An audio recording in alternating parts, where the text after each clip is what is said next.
Hey there, Coachella Valley. Willie with Smart Tech Security here, and today we're here to show you some security and automation how-tos.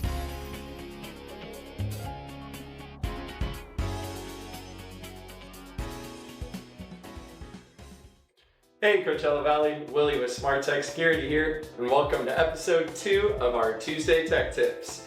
Last week we went through some user code management, went through some worst case scenarios, and some tips on code selection when you're picking your 4-digit code. We got some good reviews, but today I'd like to tighten it up a bit and do a quick video on everything you see on the face of this keypad.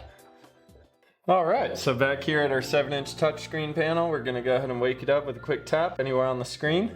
And here we have our main dashboard.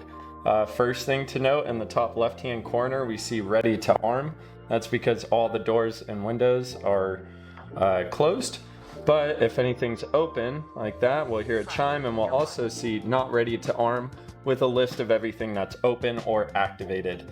So to get back to our ready to arm state, we're gonna make sure everything is closed. Just like that. So we have our 3 main features here. First thing is gonna be arm stay. That's gonna be when you're in the house, gonna be in for the night, but we want to keep all of the perimeter secure. So glass breaks, doors and windows, things like that, but not the motion detector. That's gonna be so you can walk around the home freely at night without setting anything off, but if anybody decides to try and make entry into the house while you're there, it's gonna set the alarm off. Our second feature is gonna be arm away. That's gonna be when you're leaving the home. That's gonna be when you're going away, going on vacation, or just out for the day. That's gonna activate all your doors and windows and your motion detector, so that way you have full intrusion support on your home while you're not there.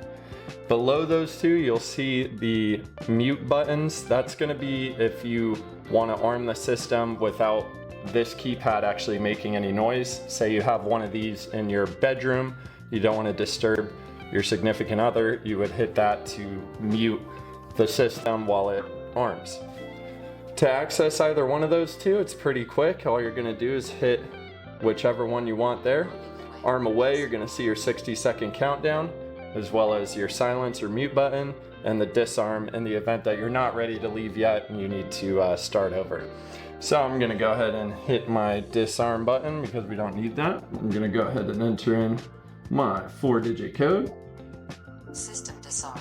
And we're good to go. Hopefully I covered that up well.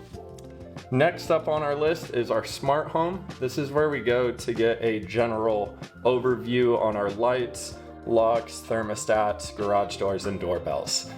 Some clients might not have this, they have security only, that's fine, but this might be good for you to know for future reference in the event that you do want to upgrade your system. This is cool if you want to access something on the other side of the house, or just kind of get a general read on what locks are unlocked, what thermostats are set to what, stuff like that. Should you choose not to use the app on your phone, of course. So those are our 3 main big buttons right there. The next most important thing is going to be in the bottom left-hand corner. That red asterisk is actually our keypad panics. So if we touch and hold for 2 seconds, that's going to automatically dispatch our police department, fire department, or ambulance. These are very important as they go direct to our central monitoring station, which then deploys either one of those 3 emergency services for you. So we'll go ahead and X out of there. And that's it for the most important. The next up is going to be these little buttons up in the top right-hand corner. So we'll start off on the left going right. We have the moon. That's going to be to activate our background display immediately. If you don't want to wait for your timer, whether it's 30 seconds, a minute, whatever it may be, it'll just go immediately into your background. So we'll tap to get rid of that. Next up, we have our volume indicator. If we tap on that, that'll mute the keypad manually, so that way it's not making any noises whatsoever. You can always toggle that on or off pretty quick. To the right of our speaker button, we have this outlet little deal here. That's going to let us know it's plugged in and the battery is fully charged. Now, in the event of a power outage, you will be running off of backup battery. When the power is restored, however, you will see up here in place of that a battery with a little charging indicator to let you know that it is plugged in, but it's charging that backup battery for you again. So if we see this 3-prong outlet, that's how we know that our system is online, fully plugged in with power, hardlined, and the battery is fully charged. Now the final feature is going to be this little 2 gig button here. It's going to show us some important stuff, some not so important stuff. Regulatory and compliance, not important. Dealer info, that's going to show you where you can contact Smart Tech Security, should you not have our information already. System info is just going to show you your edge panel, the firmware version it's using, all that boring stuff. And then history. History is probably one of my favorites. The feature, not the class, of course. So if we go into history, we're going to have the ability to essentially filter out what we want to see. So we have alarm events, arming and disarming, whenever a door or window is bypassed, and any other kind of standard alerts that we might see. A good one is the arm and disarms, because you can actually go down and, for example, at 550, our premier technician, Steve Firewire Finney, he does all of our pre-wire work for our builders. He disarmed the system, and I can actually see that that was him who disarmed the system.